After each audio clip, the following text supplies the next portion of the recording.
These were the steel behemoths whose legends were forged in fire and flak over the battlefields of Europe and the Pacific. So which of these truly earned the title of the greatest heavy bomber of World War II? While it's true that the Stirling was Britain's first four-engined heavy bomber, calling it an aircraft that shaped the Bomber Command's strategic bombing campaign is a stretch. Its significant shortcomings meant the Stirling was quickly overshadowed by the Halifax and, most notably, the Lancaster. Despite being RAF's first four-engined heavy bomber, its pioneering status is debatable. Withdrawn from frontline bombing missions by 1943, it suggested that the Stirling was more of a problematic stepping stone. Its short 100-foot wingspan was imposed by pre-war hangar designs, and this single constraint crippled the Stirling's high-altitude performance and overall efficiency. The compartmentalized bomb bay was another major design flaw. It was unable to carry the larger cookie bombs, making it strategically irrelevant for the strategic bombing campaign. Its 590-mile range was abysmal for a strategic heavy bomber. This limitation meant the Stirling couldn't reach critical industrial targets deep within Germany, effectively making it a tactical bomber. The low service ceiling was death sentence for many Stirlings. This exposed them to the most concentrated flak and night fighter defenses. Over 2,300 Stirlings were produced, with the majority being bomber variants, which seemed like a significant misallocation of resources. Due to its severe limitations in range, ceiling, and bomb load, later Stirling found success as a glider tug in transport, but such versatility was born mostly out of necessity, not design brilliance. The Lancaster was the RAF's primary instrument for area bombing campaign and built on a strategy of attrition. Led by Roy Chadwick, the Lancaster was essentially a salvage operation among the designers. It was a four-engined rethink of the failed twin-engined Avro Lancaster. The Lancaster's ability to carry earthquake bombs was unparalleled among Allied heavy bombers, and the sheer payload capacity defined its brute force role during the war, making it Bomber Command's ultimate sledgehammer against high-value targets. Lancaster's impressive range was strategically essential, enabling the RAF to finally strike industrial targets deep within the Reich. But that added extra miles flown through dense air defense networks over Germany. The Lancaster was known for its robust construction and ability to absorb punishment. Even so, its turrets had only .303 rifle-caliber machine guns, which were inadequate against cannon-equipped Luftwaffe night fighters.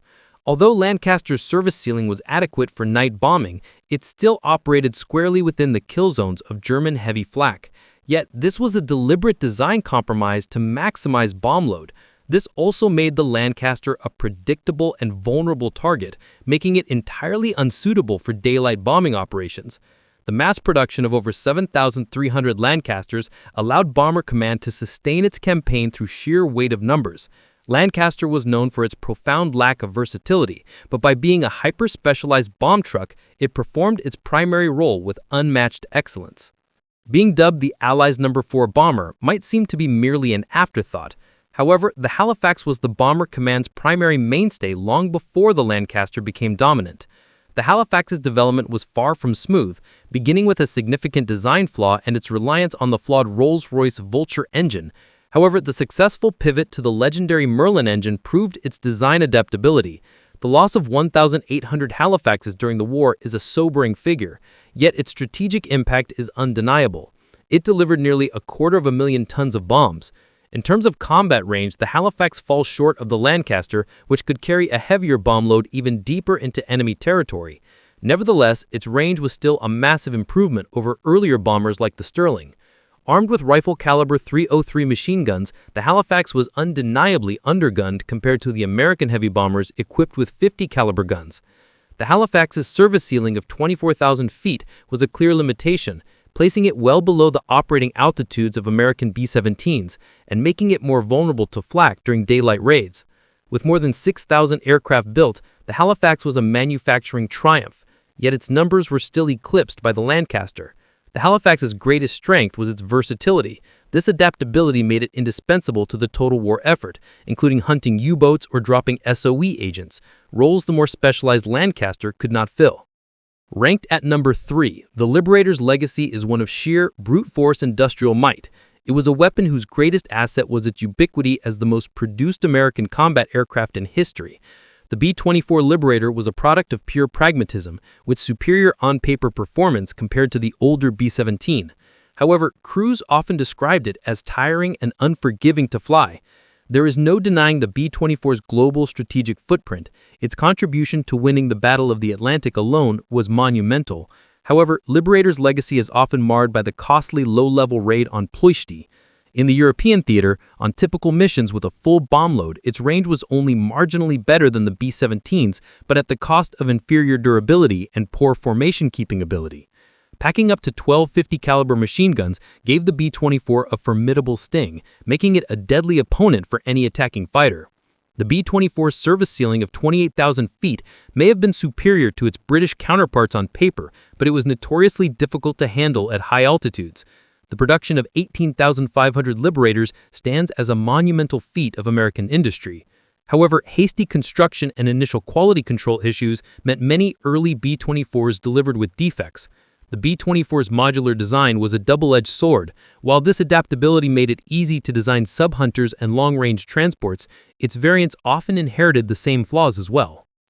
At number 2, the B-17's legend was carefully cultivated. It was part of Allied wartime propaganda that often overshadowed its shortcomings and the contributions of other aircraft like the B-24.